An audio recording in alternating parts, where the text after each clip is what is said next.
ઘણા એવું કહે ને કે તમારી મિત્રતા કેમ થઈ ગઈ, તો કે અમે ભાવનગરથી સુરત જતા હતા, એમાં અમારી સીટની બાજુમાં બેઠા હતા, વાતચીત કરી, એમાંથી મિત્ર થઈ ગયા. હવે તો એક આ નવો સંબંધ મને કંઈક થોડાક દી પહેલા સાંભળવા મળ્યો. સગી બહેનના જેમની સાથે લગ્ન થયા હોય તો એ બંને સાઢુભાઈ થાય ને, કાકા દાદાની દીકરી હોય તો એ પણ સાઢુભાઈ થાય. હવે તો મેં તો એવું સાંભળ્યું, ગામમાં કોઈને લગ્ન કર્યા હોય તો એને ગામ સાઢુભાઈ કે પાસે, તો ધીરે ધીરે તાલુકા હાટું જિલ્લા હાટું શરૂ થઈ જશે. તો આપણા બધા સંબંધો અમુક છે એ ટેમ્પરરી હોય છે. સંબંધ પરમેનન્ટ હોવો જોઈએ, જેને વેવશાળ કરાવ્યું એને.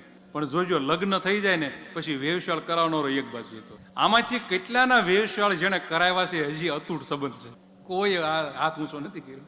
તો કાર્યાર્થી ભજતે લોકે યાવત કાર્ય સિદ્ધતે ઉતીર્ણમ ચમ પરે પારે નૌકાયામ કિમ પ્રયોજનમ. કાર્યાર્થી ભજતે લોકે સુભાષિતકારો કહે છે કે જ્યાં સુધી કામ છે ત્યાં સુધી આપણે એનું નામ ને બધું લઈએ.